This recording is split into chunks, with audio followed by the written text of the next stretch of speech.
Welcome to the Warrior One podcast. I am your co-host, Ben Wiggins. I'm the host of the Mays Mastercast at Texas A&M University's Mays Business School. And I am here with the host of the show and your superintendent, Dr. Rick Fernandez. Rick, how are you? Doing great. Very excited for this episode. Yes, we are happy to be here. And we are honored today to be hosting Travis Fanning, who is the superintendent at Beeville ISD. He is a native of Atlanta, Georgia. Before joining Beeville as the superintendent, Mr. Fanning served as the assistant superintendent for secondary school administration in Cy-Fair ISD, where he supervised secondary campuses with over 60,000 students. He received his Bachelor of Science in Secondary Math Education from Alabama A&M and his Master's of Science in Educational Management from the University of Houston, Clear Lake. Travis enjoys traveling, exercising, and attending sporting events with his family. He brags that his greatest accomplishment is marrying his wife of 17 years, Kashonda, and of course, they have a 1-year-old son, Micah. I would second that because I know Travis's wife and she's unbelievable. It's great, great lady. And I worked with her in Houston ISD. So he is very lucky. I'll just say that. Beautiful, beautiful. Let's get into it. I can't wait for the conversation. Awesome. We welcome Travis Fanning to the Warrior One podcast. Thank you so much for joining us. Hey, thanks for having me. I'm excited to be here. It is our pleasure to have you. All right, Mr. Fanning, your path through the educational system, can you tell us a little bit about that and what led you to the superintendency in Beeville ISD? And so the path, I was originally from Atlanta, Georgia, went to college in Alabama A&M University. And then I was recruited at a job fair in a smaller district, about 25,000 students, called Galena Park Independent School District. Rick, you're very familiar with them because that is your alumni. That's also. where I grew up. Absolutely. Absolutely. And so I spent time there as a math teacher and then as a Gear Up advisor, working for a program for gaining early awareness and readiness for undergraduate programs. After then, I transitioned to being an assistant principal. And then I became an elementary school principal, even though all of my experience had been in the high school and middle school level, and then became the principal at the 9th grade campus at North Shore Senior High School. And then I moved into Cy-Fair at that time to be the principal of a comprehensive high school. And from there, I went to central office and became the assistant superintendent of secondary schools. And so I was happy in the district, happy where I was, having a great time. But I also knew that I could make a larger impact on some students. And so when Beeville became available, initially I was like, no, I don't know. It's far away. It's 3 hours away from Houston, where my support system is.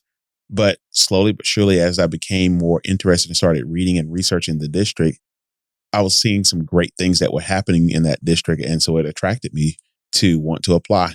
And so then I applied and fortunate enough to get the offer to be the lone finalist and then superintendent. Awesome. Awesome. So from Atlanta to Houston, Atlanta to Alabama to Houston. So are you a Falcons fan? Are you a Tide fan? Are you a Cowboys fan? What's your level of allegiance here? Let's just put that out there.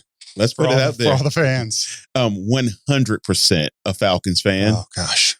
100% anti the Dallas Cowboys. You may want to edit that out just for we're keeping his it audience. In. We're keeping it in. And I know we'll keep the fist fight in as well. Exactly. And I love all things Houston, Texas. So that area and all those teams. But of the state of Texas, the only thing that I cannot live with is the Dallas Cowboys. Now, when it comes to football, there is nothing like Alabama, Roll Tide, number one all around. And then there's nobody else. I know people love A&M here. Mm-hmm. I'm sorry, but that's okay. It's okay. That's okay. Well, we can just email all of that to his board members. I'm sure that they would be interested to know he cannot stand the Cowboys. So, oh, they know it. And I don't know if I ever showed you the picture when the Cowboys beat the Falcons this year. And I walked into the boardroom and they had draped my chair and my whole area with nothing but Cowboys gear. That's hilarious. Yeah. I just figured it was some great things to wash my car with. Now, my wife, on the other hand, loves the Dallas Cowboys. Ah, okay. A source of friction in the home, perhaps. Yes. Actually, she told me that after we got married. That would have been a deal breaker. Fair enough. Now, you gentlemen both recently stepped into new roles as superintendents, and Travis, you are the superintendent at Beeville ISD. Was there a specific event or circumstance that motivated you to become a school superintendent?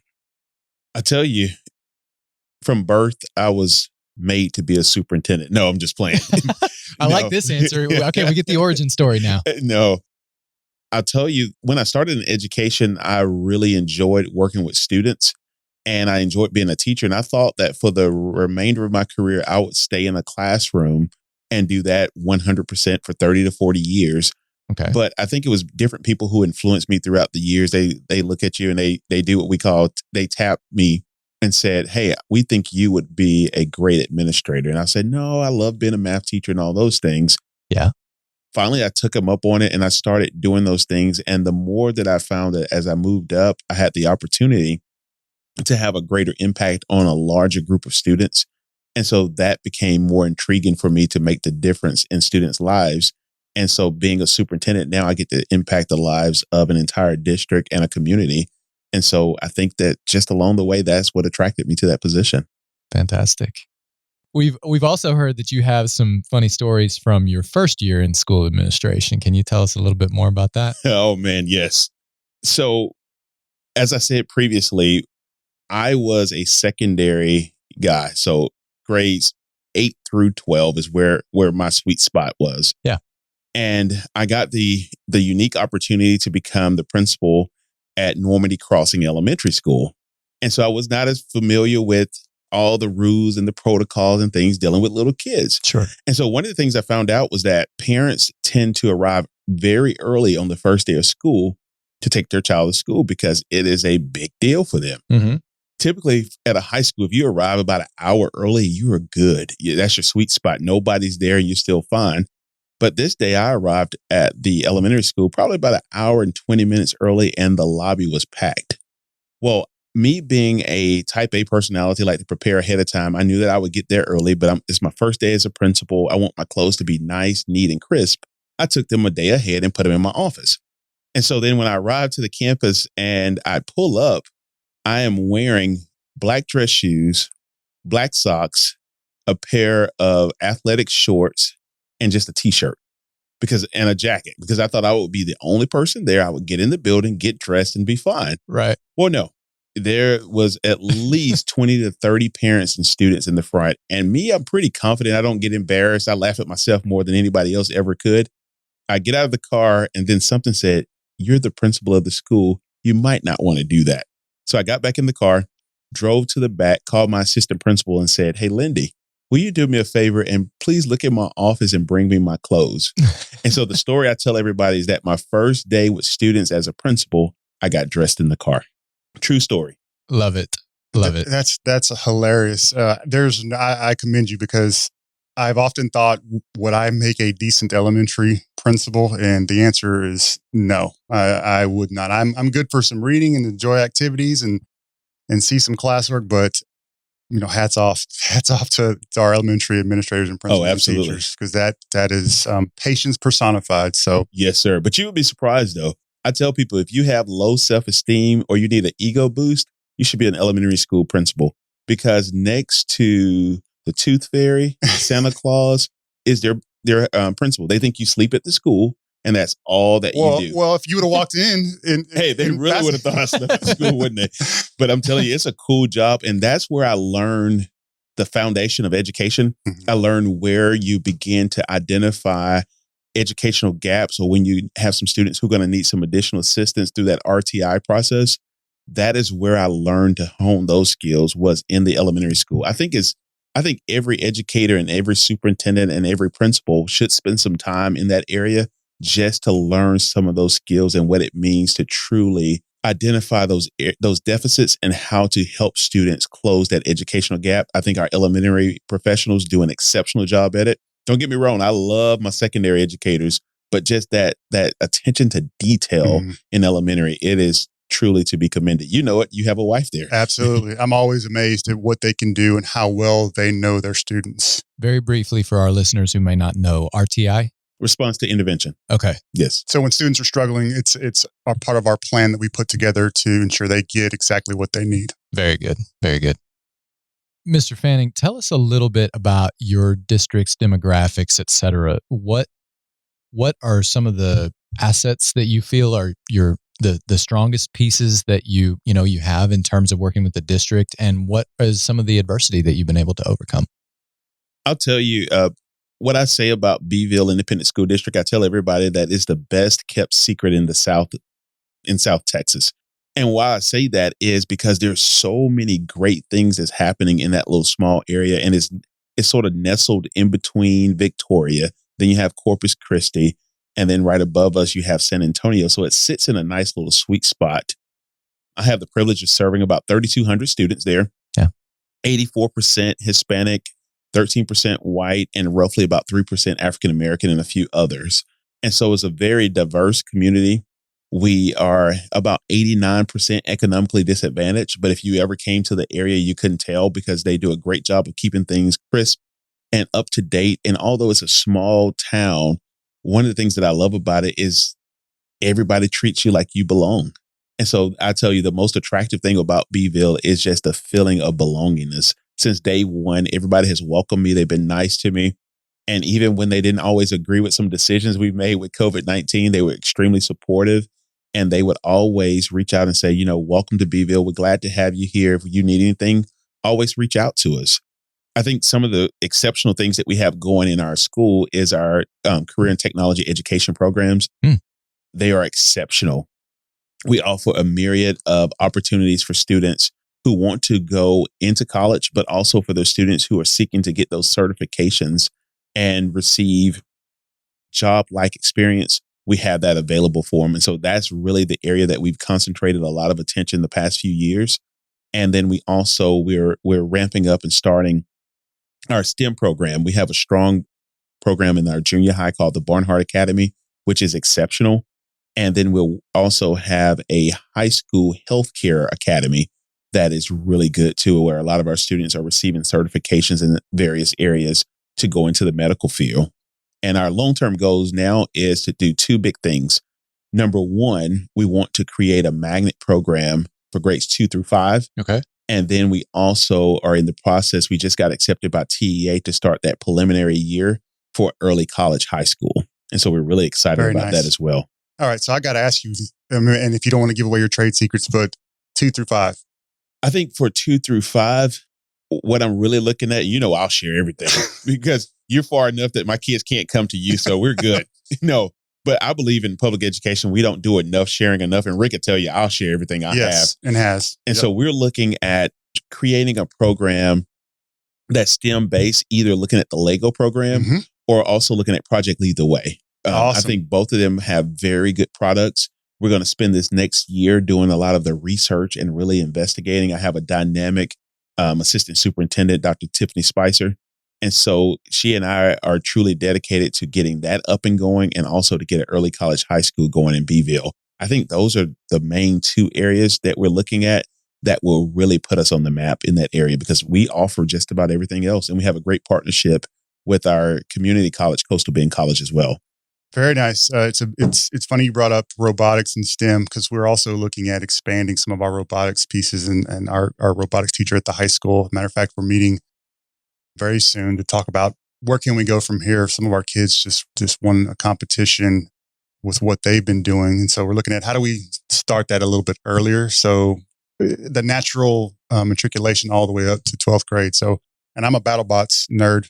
So my whole family, we love BattleBots. So I'm very excited to kind of see how that goes. So maybe picking your brain on particularly the STEM and the robotics for the younger students. Excellent. Yes. And I definitely want to pick yours on the older kids, because that's the area we don't have. We have a lot in the healthcare area, but we don't have a lot in the STEM and engineering as much at the high school level. And I'm used to coming from a previous district where there was a lot of robotics programs and things of that nature, and a lot of partnerships with NASA and things of that nature. I really want to bring that to this area, because I know that we have some talented group of kids here that would truly, truly do a dynamic job in that area. Absolutely. Here's a follow-up question for both of you guys. In terms of forming partnerships with organizations like NASA or with businesses, that sort of thing, how much of that is influenced by geography, and how much of it is distance doesn't really matter? You can kind of form a partnership however you want. What's the balance between those two things? Does that question make sense? It does. Absolutely. I'll let Travis take the. I think a lot of it is the companies and the businesses that you have in your area. Mm-hmm. That's where it starts. And then I think it's just like anything else, it's networking. Mm-hmm. When you begin to meet people at different places, when you connect, and I have friends who work for NASA, or you have friends who work for ExxonMobil or any of these different companies, when you build those networks and build those relationships, a lot of times from there, they'll say, hey, we're looking for opportunities to connect with the school district. Well, if you know anything about a superintendent, all you have to say is we're looking for a chance to connect and network, and we will give you our business cards and say, please come in tomorrow. We would love to spend some quality time with you, right, and start looking at those things. And so I think that is the best way. But sometimes you will have companies who will reach out to you based off of them seeing the things that your kids are doing. Mm-hmm. They'll say, hey, we noticed that your kids are doing welding, for example. Yeah. Welding is an extremely big program for us in Beeville. Okay. And a lot of those close companies will say, do you have any kids who could do X, Y, and Z? We're looking to hire and pay $40 an hour to do so. Right. And so that's how you begin those relationships. Yeah, I think one of the great unintended things that have happened because of COVID is now companies are so much more willing to invest regardless of their proximity.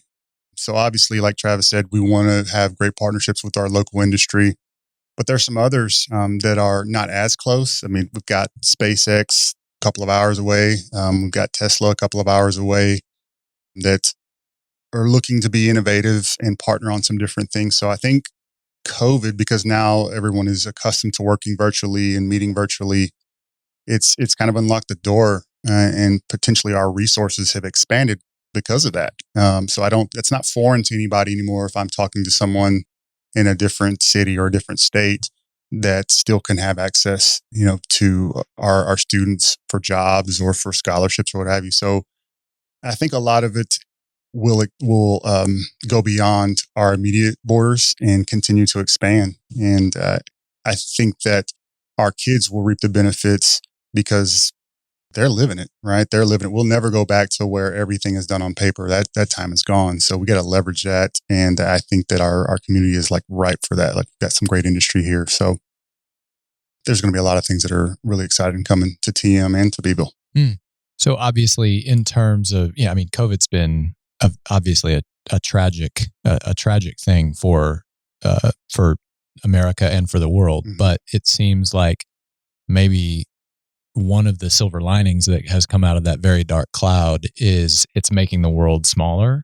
What, in terms of what might surprise our listeners, what has the process of dealing with COVID been like, and what's been unexpected? If you were to say there's going to be a worldwide pandemic, what do you, sitting here a year ago, think that will look like? How has that process been different than what you expected? When the pandemic started, because I was not in this position at the time. Right. And I remember we were actually preparing to go to California in my previous district to present. Okay. And then I was extending my spring break and spending some time there with my family. And so almost a year ago, that was our plan. And so then when it started to come up, we started hearing about it late February, started gaining traction. When it got to March, and then we finally had to shut down things, I said, oh, gosh, it'll be like a winter storm. We were shut down for about 2 weeks, and then things will resume as usual. Right. And they didn't. Mm-hmm. It was gut wrenching, to say the least. And I'll tell you, trying to manage and to do things during COVID, pre and now in this current position, it's like a moving target. You never know what to expect. You expect the unexpected because things happen so much. One day your numbers are good. The next day your numbers are down. One day you're figuring out we don't have to wear masks, and now we need to wear masks. And then you have the whole thing about the comfort level of your community, right, and making sure that you are in tune with that. But at the same time, you're not forsaking the fact that kids still need to learn, and then we need to take care of their social emotional needs as well. And so that has been the most challenging part of the job, is really trying to navigate all these moving pieces and all these moving parts, and taking care of the academics of our students and staff. But before that, really taking care of their social and emotional needs, and not just the students, but our parents and our community and our educators. Our educators in Beeville Independent School District have been exceptional, But we also know that they're running off of fumes right now. They're tired because they have given more than 200% to making sure they meet the needs of their students. I would echo that. I mean, I think one of the lessons learned is the resiliency of your teachers. I mean, not only in Beeville and TM, but across the state and across the country, their ability to adapt because of necessity and start working from a different platform exclusively for quite some time, and then having to work remotely, having to instruct remotely, having to instruct face to face. The demands of that, and still to be able to produce a quality product like our teachers here in TM, like Travis said, I mean, unbelievable of what they've been able to produce in a very short window of time. When you're talking about our educational system, things move slow typically in an educational system, right? But we shifted on a dime. I think the hardest part where there was no blueprint, right? So as superintendents, we're talking back and forth every day. It felt like all thinking, all right, when's this going to end? And it just never did. And so I feel like the districts that were able to process that the soonest were able to start putting in the plans. Okay, this is where we're at for months. How do we still produce a quality education for kids? Some districts chose to kind of take it a little bit slower, hoping that things would come back, and they just haven't. And nor will we ever probably go back to exactly the way where we were before. Absolutely. So it's an incredible testament to the strengths and fortitude of our teachers, our families, our communities, and it's led to a lot of positives as well, and it's been tragic, but we're better working through it as a community.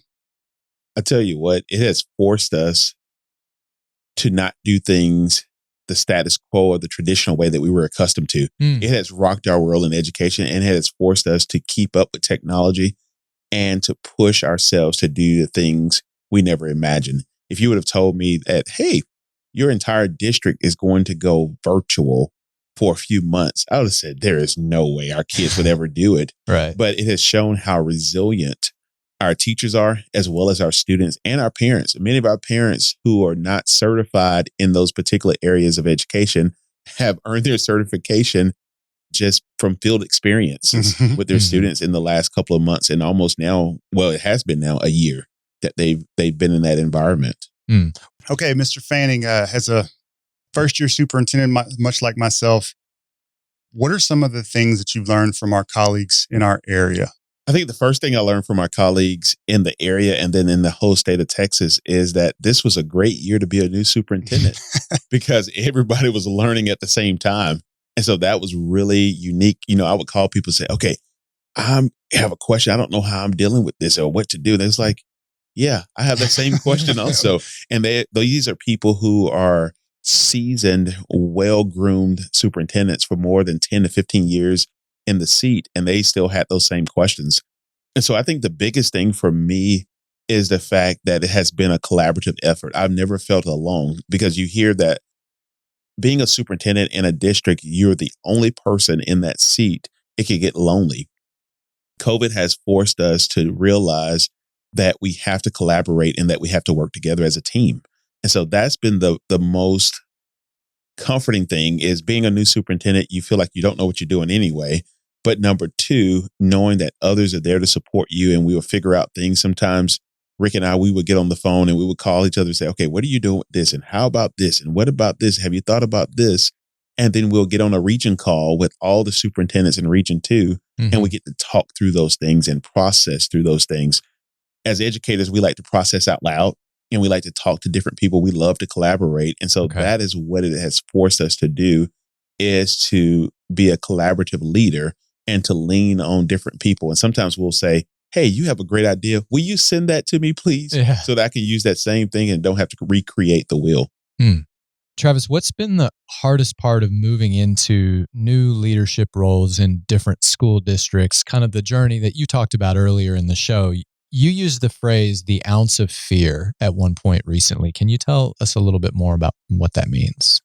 I think the ounce of fear, I tell everybody, the job that you have currently may or may not provide the skills that you need for the next job. What got you here won't get you there. What got you here won't get you there. That's Right. one of my favorite books that I love to read because it truly articulates that. It says the skills that made you exceptional in this job may be the same skills that make you not so great in your next job. Mm-hmm. And so as you transition and every time when you move up in education or any corporate ladder, there's what I always call a healthy ounce of fear, which means at the back of your mind, you're saying, do I really want to do this?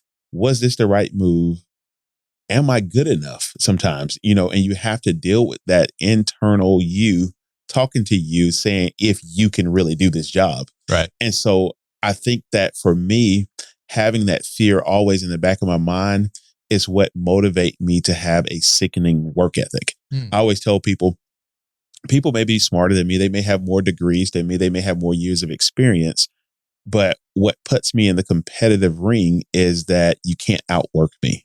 And so that's what I use as my driving force to compensate for that fear because I don't like failure. Even though I experience it sometimes, I've experienced it in this short amount of time as superintendent, you will. Sure. But what allows you to get back up and be resilient is that healthy fear of failure. And you say, hey, I didn't do well today. Let me get up and rethink this, or let me approach this a different way. Sure. Because, when you take on the job of a superintendent, like both myself and Rick has, we moved our families. We took everything that we have and brought it to our new area.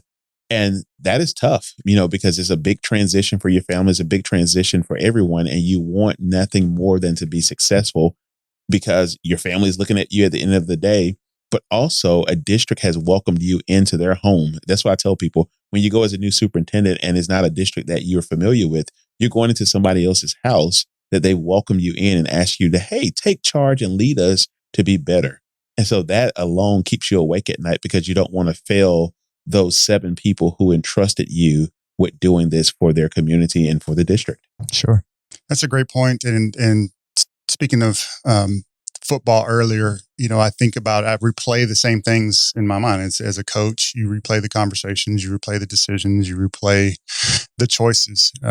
Because if you're reflective and you want to be forward thinking, you always have to determine, did I make a good decision? When you don't, and when you make a mistake, you own it and you make sure that it doesn't happen again. So, we're making mistakes along our way, but like Travis said, learning from them, understanding that we've got to continue to diversify our skills, learn, collaborate with the other leaders in the region. I think that's what can help us move into the future. So it's been a fantastic learning experience. What I get excited about is there's not a day that goes by where I'm not learning something, whether it's a decision that I made that, hey, this needs to go a different way next time, or there's a new process, or there's a different way, or from a leader that's already done some of that work. So the learning aspect of it is what keeps me going because I know I'm going to learn something every single day that I come to work. In terms of learning from others, what are your best hacks for being a better listener and a better learner? So that's a great question. I know we're going to hit on some mentorship components in a little bit, but what I've learned is that you've got to put you've got to put people in a position and put yourself in a position to learn when it matters most. Okay. And I'll give you an example of that, right? Because you can mentor somebody, you can coach somebody, but if you don't let them see the process of when something happens, of how the decision gets made, it's kind of incomplete. Okay. Being in the heat of it with your cabinet team or your principals, and something comes down the pipe that you have to address, right? COVID's a great example. Everybody had to be a part of that conversation. But in that moment, that's where you learn the most because it's real time, live action. Decisions have to be made in the best interest of students. It's not, hey, there was this time that I did this and here's the things that I should have done better. No, it's in the moment of how the process is happening. When you have access to that, or when you're a part of that as a learning soup or learning at any part of your career, that's very powerful because then you're seeing the good, the bad, the ugly, and can reflect on, how would I do that? How does that need to be better? How would I refine that process? So for me, I think trying to put yourself in position to see and witness the actual process when it happens, whatever that process may be. And then making sure you're giving your mentees or your aspiring leaders that opportunity as much as you can. Travis, what would you add to that? I think he summed it up. It's interesting because I've done, athletics and sports and things of that nature, but also acting. And one of the things that people never see when you're watching a show is you get to see what's happening on front stage and center stage. And it looks beautiful. Everything is well put, well orchestrated, well designed. And behind that curtain is a bunch of people running around, from clothes flying everywhere, people running around, people doing all of those things. And that's sort of what happens in a school district, believe it or not. Behind the scenes, there are people working and working and working to make sure that the production of educating our kids is at its best. And I tell you, COVID-19 has been one of those. Sometimes we get off the phone and we have commissioner calls and things like that. We all grouping up, let's interpret what this is saying, make sense of it, to get it out to the public and make sure that we're ready to execute it the next day. And that's the thing, is that a lot of these things, you don't have 2 months or 3 months to turn it around. You literally have about 2 to 3 hours, sometimes, or maybe 2-3 days max, in order to implement some things to make sure that we're taking absolute care of everyone that we serve. So Travis was a math teacher and I was an ELA teacher for high school. I'm sorry. I'm sorry as well. You guys, if it's not in the numbers, it doesn't count, right? We've learned to interpret and inference in ELA, so we have a little bit broader scope. But nevertheless, if you could go back and give yourself a piece of advice as a math teacher, what would that advice be? Choose math. Definitely number one. But if I had to give myself one piece of advice, it's to make sure that you always aim to serve. And I think that's the biggest thing, is that you remember who you're working with and who you're working for, even when they're at their best and even when they're at their worst. And that's not just for kids, that's for our staff, that's for parents, that's for teammates, that's for fellow colleagues. How do you deal with that when that happens? And so, Mr. ELA, what about you? What piece of advice would you give the young Rick teaching these emotional bound subjects such as ELA? That's a funny question. I love to read, and it was natural for me to really enjoy teaching ELA and all the things that come along with that. What I wish I had done more, and if I had the chance to go back, is when kids, for whatever reason, don't like to read, really dig in to the why of that. I always assumed that it was based on the text or the short story, the play, the novel, the lack of interest. So it always worked really hard to try to make whatever it was, Shakespeare, Scarlet Letter, what have you, interesting in a different type of way. I thought that was my key. And I had great relationships with kids, but there were kids, when I look back and reflect, didn't engage for whatever reason. And I should have dug in as to the why. Were there some gaps there that I missed on? Or were there things of that nature where, had I been a little bit more intuitive, reflective, had some more skills to kind of dig in and understand the why they weren't wanting to read? So that suggests that at some point you saw an alternative, not motivation for disinterest, but an alternative obstacle, something else that was getting in the way of a student's learning. What do those other things look like? What else is out there in terms of disinterest as opposed to disinterest with the material? I mean, it could be anything. We, as human beings, we avoid things that we are not good at, that we don't like. So if kids are not engaging or they're acting out, doesn't necessarily mean that there's a behavior problem. There's maybe an avoidance problem because they're not good at it. They're not confident with it. They need some extra help and somebody to take a time and pull them aside and really dig into what is it that's turning you off about this. And sometimes, and Travis knows this, working with students in high school that are on an elementary reading level, they're not going to engage. Just like as adults, there's things that we don't like to do, so we don't engage, or we don't choose to do that, or we opt out of that. Right. Kids are no different. So it's about building some confidence, but understanding when you see those things, you've got to have some conversations and kind of really dig in. So Could be a variety of reasons. Absenteeism, you just never know. Absolutely. I think sometimes too, is what I call a generational curse because, especially in mathematics, a lot of times when I would talk to parents and I would say, they're struggling and they having this issue, but we're going to work with them and we're going to get them better. Oh, they're never going to be good at it because I wasn't good at math or I wasn't good at this. And I say, well, you never had me as a teacher. And that's what I would tell them. I would always tell them, don't tell them that because then they begin to think that in their mind and you create this generation of people who feel that they can't do something. And so I would always tell them, no, just give them to me, bring them to tutorials and we'll work on it and we'll continue to get better. I also want to go back and apologize to the students I had my first year teaching because you think we know everything when we come out of the university because we've done student teaching. We think we are the creme de la creme. And then you quickly realize over the years, you're like, I wasn't as great as I thought I was my first year, but you learn and you get better and you develop. Yeah. And so as you said, Rick, mentorship is and mentorship at the individual level is obviously a vital piece of developing students. And then it's also a vital piece of developing educators. What are some of the ways that educator mentorship came up short in the past? We've talked about some of the ways that student mentorship, has evolved and is improving, but how has educator mentorship changed and how are we still moving that process forward?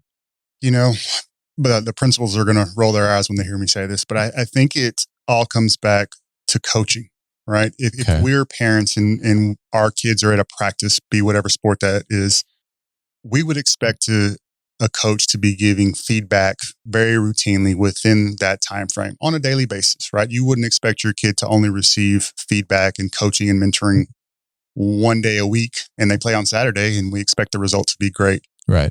It's the same with educator prep, with educator mentorship. It's got to be constant and consistent, and it has to be very intentional. I think we have great intentions, but like everyone else, we get lost in the whirlwind when of all of the things to do. When really and truly, that is one of the most important investments that we have to make as leaders, because our teachers, our aspiring administrators, those are the ones that are working with our kids on a day-to-day basis. And so making sure that there's time to allow them to see great instructors, great instruction, great leaders, and pull from those to put into their toolbox is important. The intentionality, I think, has been a piece that's disjointed just because there's so many things to do. Everybody's plate is full. And so you get lost and it kind of goes by the wayside and it's a phone call here, a meeting there. But we've got to figure out a way to make that like you would expect to see on a sideline or at a basketball court where it's constant, it's feedback. The game is going to happen on Saturday, so I'm going to do everything I can possibly do to get that kid ready for that game. So that's kind of my take on it. Travis, what are your thoughts? Man, I think you summed it up best. I think along with that game, like you said, with that coaching, is the art of a timeout. And what I mean by the art of a timeout is taking the time to, when things are not going well, and that's why you go and do that consistent feedback. You say timeout, bring them back in, say, hey, we didn't execute that the best way. Here's what we do. Now let's go back and try it again. And then if you need to, you call another timeout. And that's what that halftime and all those things are for. And I think the thing that we do sometimes when we are mentoring aspiring leaders, we don't always show them the behind the scenes bad portions of it or what happens at the back end. They get to come with you when you're going to the events and you're doing all those things, and they get to go out with you and you're doing the presentations about our academics and all those things, but they didn't sit they didn't sit with you in the data room when you're going through and you're desegregating all of that. And you got to look at all this information and you only have 5 to 7 minutes to capture your parents. And how do you condense it? That's what they need to see sometimes because they often see the glamour of the job. When I looked at the superintendency, all I saw was my former superintendent, Dr. Henry, presenting, and he's out with the community and he's doing all those different things. I'm like, the clouds rolled back and the angels when he walks in, the smoke's open. I'm like, he's coming out of the tunnel. That's a pretty cool gig to have. But then you realize that back in the locker room, back in practice, that's where you're lifting those weights and you're getting stronger and you're researching and you're doing all those things so that when you come out in public, you're ready to present your district in a dignified manner. And so that's the thing that I think we have to show sometimes is what happens, like I said before, behind the curtains. To use a question we always ask on the Maze Mastercast, anyone you would like to send some good bull? Just an opportunity to recognize somebody for something good or great they've done. I think first and foremost, my parents. Yeah. I tell you, neither of my parents had a college education, but they're still two of the smartest people I know. And they instilled in me the work ethic that I have, the drive that I have, and the determination to continue to get better. And so I think that was extremely important. They were my first mentors. They were my first superheroes. And I think beyond that, it's just mentors that I've had along the way. Barrett Alexander, a band teacher who invested in me in high school to help me get a college scholarship to be a part of the marching band. And then to Miss Anderson, fifth grade teacher who invested in me.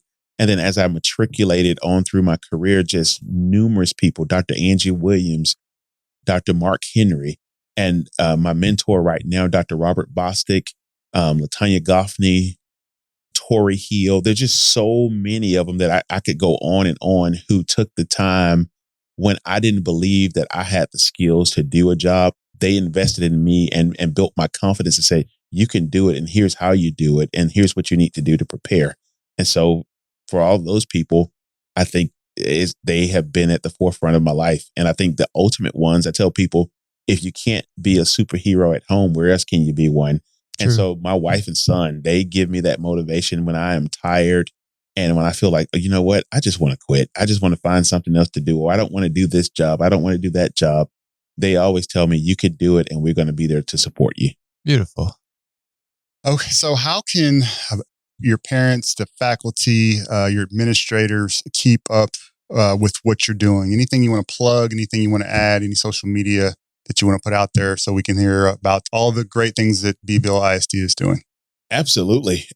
We have enhanced tremendously since I've been in the district. We have a director of communications. And so she and I are really big champions for social media. And so several things, they can follow us on Twitter, Facebook, and Instagram. One of the things I've discovered in Beeville Independent School District is that Facebook is the news station. Mm-hmm. If you want to know what's going on and what's happening in our area, just go to Facebook. Right. Everything is out there. Now, does Facebook fact check all of those things that are out there? Not necessarily. No, sir. But that is their number one resource for information a lot of times. And so we try to make sure that we always put out the truth and articulate what's happening. But I think in addition to that, we host Facebook Live meetings on a regular basis with our community to answer questions. We're getting ready to start in April hosting town hall meetings to where now that things are getting better with COVID, we're going to go out and bring more people in because that's the part I feel that I've not been able to do as much as I would love to ordinarily is to get out and bond and meet people. As an educator, you love to meet people and shake hands and hug people and all those things. And we haven't had that opportunity because I've been a superintendent only during the pandemic. Mm-hmm. And so we're now beginning to slowly get out there and begin to meet people and really integrate and get to let people see you up close and personal.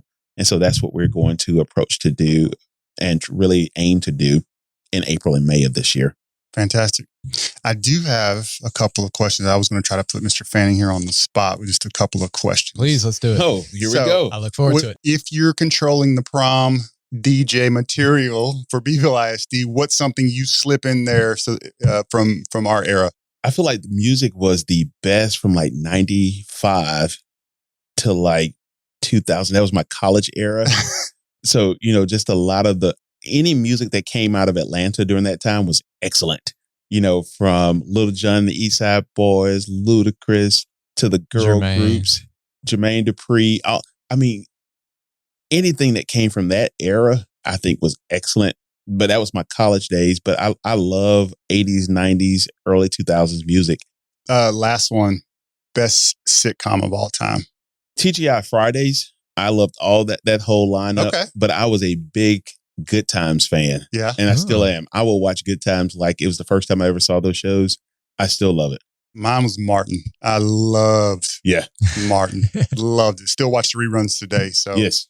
Me too. That's why I say I love all of those shows. And now I'm addicted to any crime shows like NCIS or Law and Order. SVU. It has to be SVU. That's still my go-to right now. If I'm at home and I want to do something on the weekends, I'll turn that on. Travis, thank you so much for your time. We really appreciate you joining us today. Hey, thanks for having me. And invite me anytime, Rick. I'd love to come back and do it again. absolutely. Maybe after football next season, so we can toast to us winning and maybe have you back. By us, you mean TM? TM. Okay. Beating Because if you're waiting on the Cowboys to win, I'll never be invited back again. Beautiful. We hope you enjoyed that interview with Mr. Fanning. Rick, let's talk key takeaways. What were yours? Sure. For me, it's all about learning. And as you can see, Travis is a very sharp individual, and Beeville ISD is going to be in great hands. And I think we both believe that learning, collaborating, sharing ideas, particularly in times like we're facing now, is great for everybody. And so we wanted to share our ideas and show everyone else as well that it's about collaboration. It's about doing what's best for kids. And so he's great leader, great mentor, great friend, and was very happy to have him on. So collaboration. Yeah, absolutely. Collaboration. And there's so many little, I would call them tricks or hacks, but I feel like that doesn't really do justice to the level of thought and care that Travis brings to the educational process. From anything from talking about overcoming the generational curse that he mentioned, and the idea that kids don't have to be held back by the things that their parents may not have been able to accomplish yet. The idea that we can stand on the shoulders of generations past, and that we don't have to be subject to the same limitations that they were. And that's something that I think many parents, I hope that my daughter is able to, do stuff that I never would have dreamed of. And the passion that he speaks with when he's talking about those things is really palpable. Absolutely. And you can tell that those experiences come from a genuine place where he's in service to kids, to teachers, to communities. And that's something that I've always strived to be and form my leadership around that. Are we student-centered? Are we community-centered? And like you said, I have 3 kids of my own. Travis has a son, and we want better for our kids. Whatever that better is, it's our responsibility to help our educators help our kids realize whatever better means. Mm-hmm. Yes. Another thing that jumped out to me was when he was talking about the art of the timeout and being able to step away, perhaps even just with a single student, and reconsider, all right, are we approaching this from the proper angle? Is there another way we could be looking at this that would help us see it better? I thought that was really important. That's key. And sometimes we get frustrated because things aren't going well with learning or a particular student or what have you. And you have to take a step back from it because there's always a reason. There's always a root cause. Right. And usually that root cause is affecting a behavior. And so that, he's meticulous about how he goes through a process of understanding where the gaps are, and, a lot to be learned from that. Sure.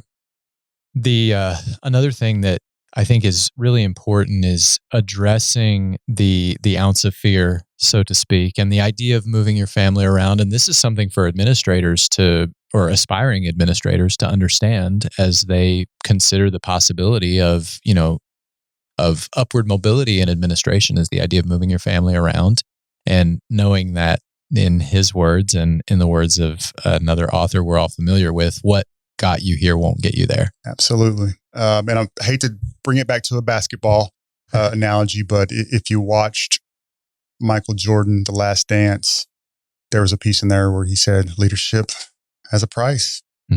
Winning has a price. And a lot of the times as a superintendent or as an administrator, you're going to pay a price in some regard. And are you willing to pay the price? And do you have a support behind you when you have to make those tough decisions? So absolutely. You can't continue to do the same things and expect growth. Right. You're going to have to continually challenge yourself and those around you so you will get growth. And it's really admirable the way that Beeville ISD is moving toward their own future growth. For their Barnhart Academy, their high school healthcare academy, their career and technology education programs, the magnet school they were talking about. He said they've been accepted by TEA for their early college program. They're looking at Lego and Project Lead the Way. Like they've got a lot of really admirable stuff moving over there. Absolutely, they do. And it's a great opportunity. I always give him a hard time about, hey, we have no problem with them being second place to Tolosa or Midway. But no, in all seriousness, things are really moving forward in Beeville ISD, and their kids are going to benefit. I'm going to steal the ideas that he shares and vice versa. So only good things can happen. Collaboration. That's it. There we are. Thanks for listening.